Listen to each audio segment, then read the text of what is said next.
Hi everybody, welcome back to the Film Fan Club. Sam Carrico here. Now that the Oscars have released their nominations for the Best Picture, I thought I'd do my own list of the top 10 best movies of 2017.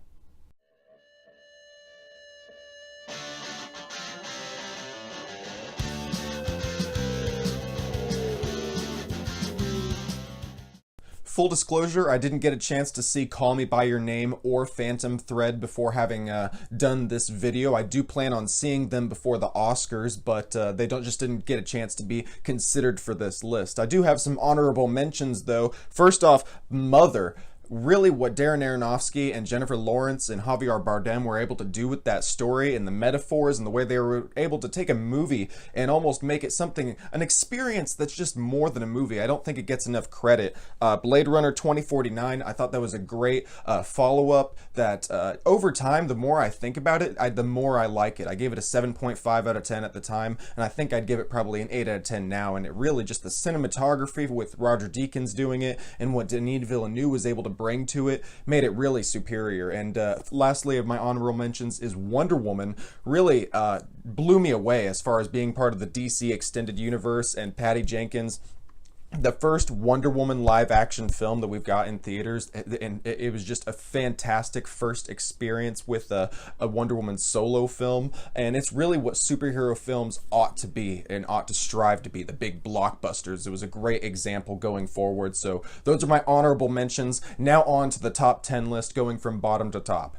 My 10th favorite film of 2017 was Darkest Hour. What Gary Oldman was able to bring to this role of Winston Churchill, which is an established person, it's a person in history, he was able to act through all that makeup, and the ensemble cast really does a really good job too. Lily James, the cinematography in that film, it's just so beautiful. The production design, the costume design, it being a period piece, all that stuff was really well done. It just had a few flaws, with the supporting cast just feeling a little bit lackluster in terms of their roles not being very meaty. Really, it was just a show to showcase Gary Oldman's talents as an actor, and I really think he's been winning all these Best Actor awards at the SAG Awards and at the Golden Globes. He's nominated at the Oscars, and I really think that I wouldn't have a problem with him winning for his role as Winston Churchill, because he just does a stellar job. It's why Darkest Hour is number 10 on my list. Number 9 is Get Out. This blew me away also. This was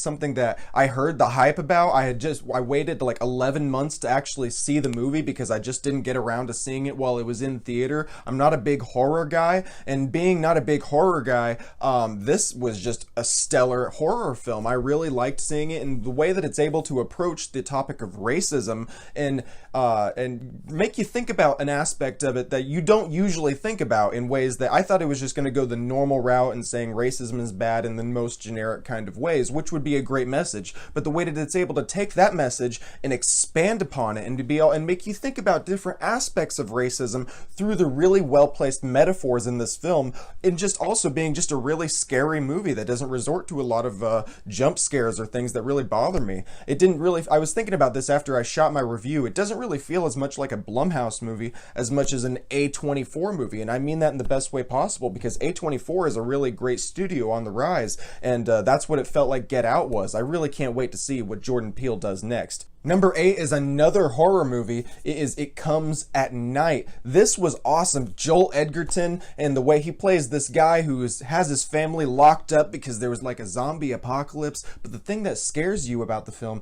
isn't the fact that there's a zombie apocalypse. It's the fact that these people, it's the fear of becoming infected, the fear of your family being torn apart by this mess. So, I mean, it just really is able to tap into some different things that I didn't expect going into it. This is actually from A24, and they're just, like I said in the last segment, a studio that's on the rise. Everything they do is just done with really a great attention to detail. Joel Edgerton's really good in this. The supporting cast all do a really good job of playing a family that's just really on the verge of breaking down. I mean, they're trying to survive, but they're not really living. And the film that is able to make things scary that I wouldn't otherwise find scary, just scenes that are they just build the atmospheric tension, and that's what I really like in horror films. My number 7 best picture on this list is The Shape of Water. I haven't done a review of this yet, so I'll just kind of spend a little bit of time talking about it here.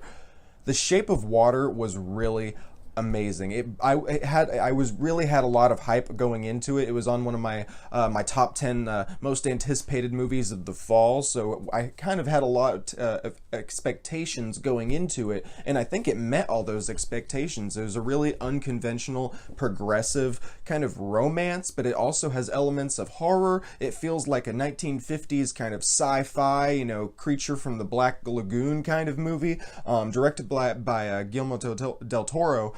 This is unlike anything that Del Toro's done before, so it's just really, I think that him being nominated for Best Picture in a lot of these, and he's won Best Picture for a lot of these, a lot of the award shows, I think that he really has a good chance of winning at the Oscars, and I think that would be, I would be entirely okay with it. As for The Shape of Water being the Best Picture of the year, the reason it's so far on my list isn't anything against, or so far down on my list, isn't anything against it.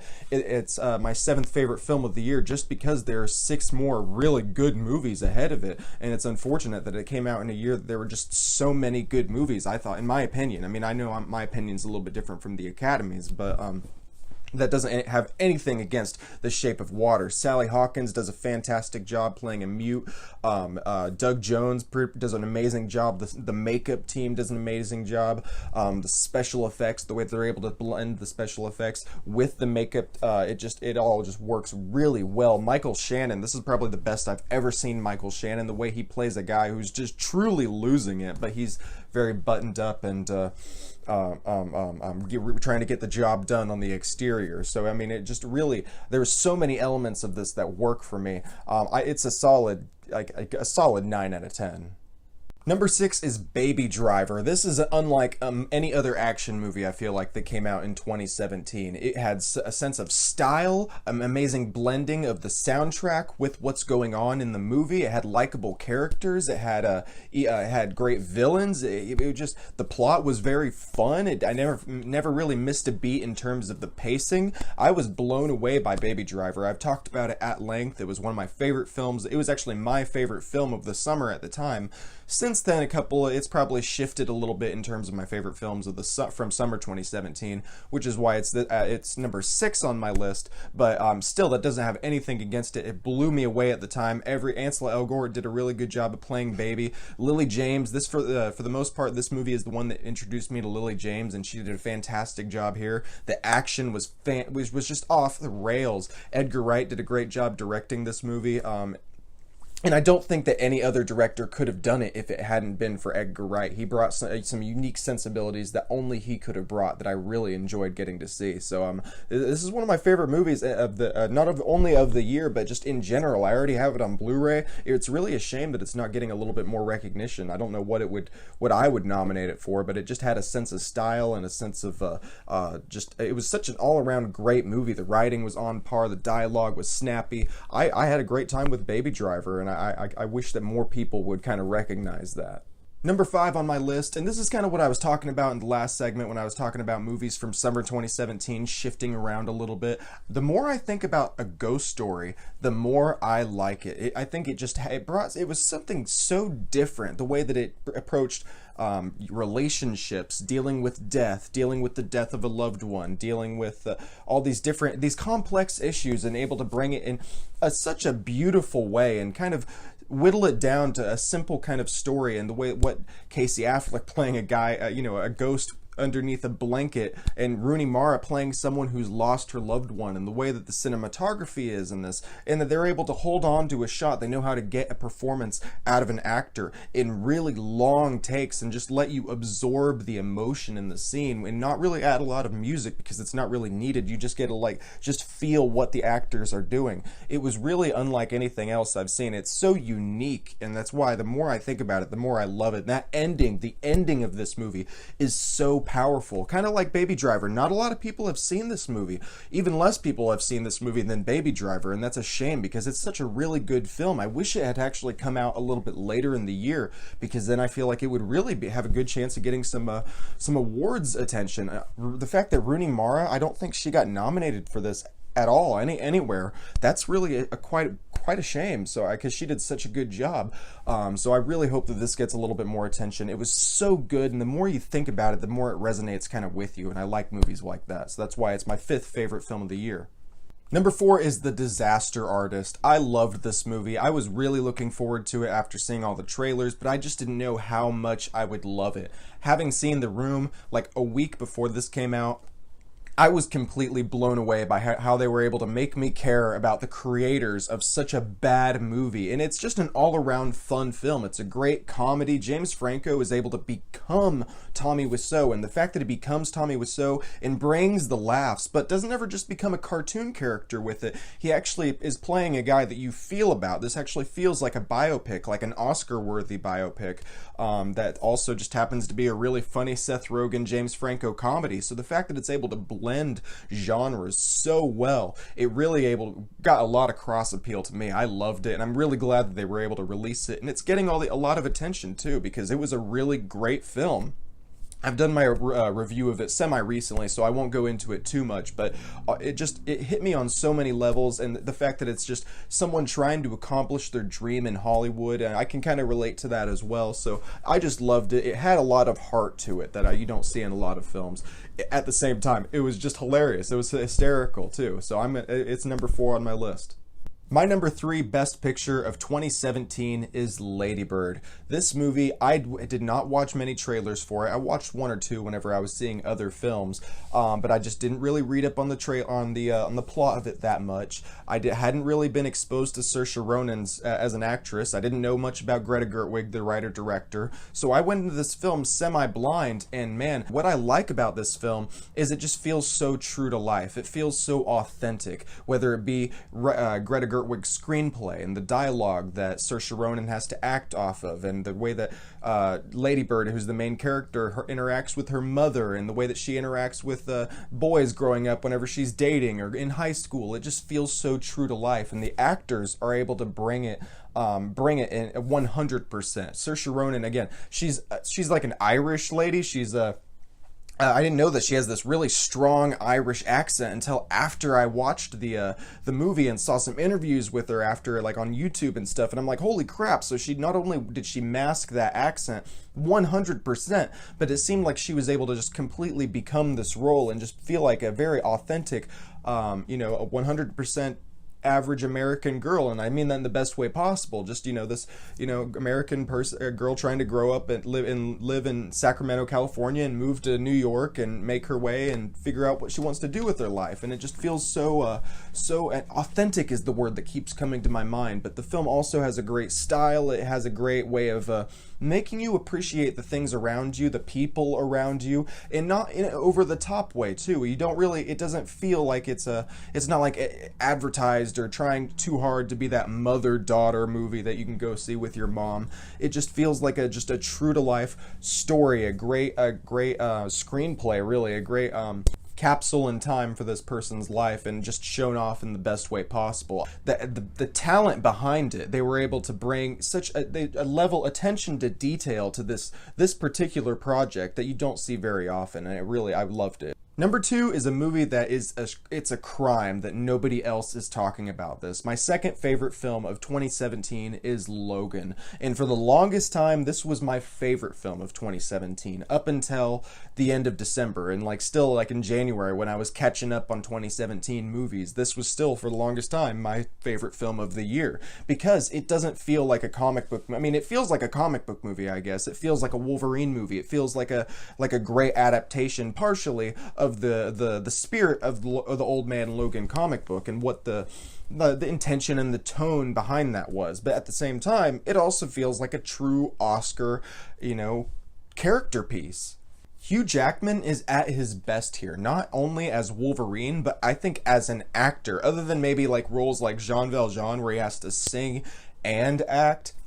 This is the best I've ever seen him, I've got to say, and it's really a shame that nobody's talking about him or Charles Xavier, played by Patrick Stewart, for a Best Supporting Role nomination.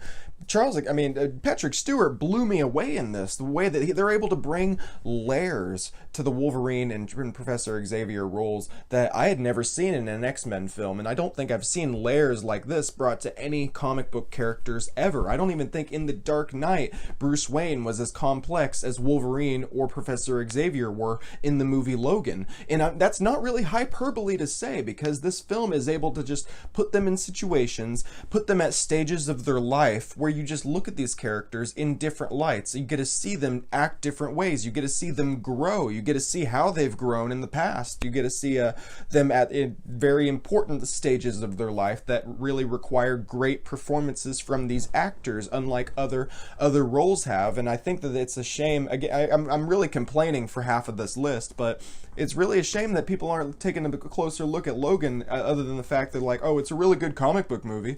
But the fact that it's not only that, it's just, I think, one of the flat-out best films of 2017, and it was my favorite film of 2017 until I saw one more film, and I'll get to that next. But for now, that's why Logan is my second favorite film of 2017. And finally, my best picture for 2017 goes to 3 Billboards Outside Ebbing, Missouri. I haven't done a review for this yet, but man, Frances McDormand blew me away. I'd never seen her in a role that really caught my attention quite like this. And the way that this film is, Woody Harrelson. Woody Harrelson's performance in this is spectacular. Sam Rockwell's performance in this is fantastic. All these characters are so complex and so layered. It makes you feel for every single one of these people that you don't think you would otherwise feel for. There's such unlikable characters. Certain ones are really unlikable by the beginning of the film, but then they change throughout the film. By the end, you really are rooting for them, and it's something you entirely did not expect. It's completely, I really like that when a film is able to catch me by surprise. The plot was interesting too, but what I really appreciated was that this film did not treat the audience like they were stupid. It didn't feel the need to spoon feed you anything through over-the-top exposition. You could just really tell what had happened before the events of the film, just by how characters were acting, how they would react, how their emotions were, by the tension in the air in the scene. And they're really able to do that through the performances and through the direction. They're really able to give that really tense feeling going in, a really tense atmosphere kind of that makes you feel uneasy and makes you feel like something bad has happened. This movie also almost feels like a play. It feels like you really understand by the end of the film the goings-on of Ebbing, Missouri, and how it kind of works. You get to know each and every one of these characters, and that's what really I like about this film, because you understand how they work, and by the end of the film, how they've changed, and it just really is able to do that, unlike any other film that I've seen before. Frances McDormand does a really good job in this film. She almost carries it, but really, you could say that, but every other performance in this film is stellar too. From Woody Harrelson to Sam Rockwell, they're able to do what other actors I don't think would be able to do with these performances, and just contribute to really making you care about people. That, I mean, it's really worth seeing. I would give it 9.5 out of 10. It's my favorite film of the year, 3 Billboards Outside Ebbing, Missouri. Well, thanks for checking this video out, guys. What was your favorite movie of 2017? Let me know in the comments section below. Also, I'm going to be expanding to somewhere beyond YouTube, maybe a Twitch live stream or a podcast. So give us a like on Facebook at facebook.com/thefilmfanclub. We'll be shortly announcing what our next plan will be there. Thanks again, and I'll see you next time.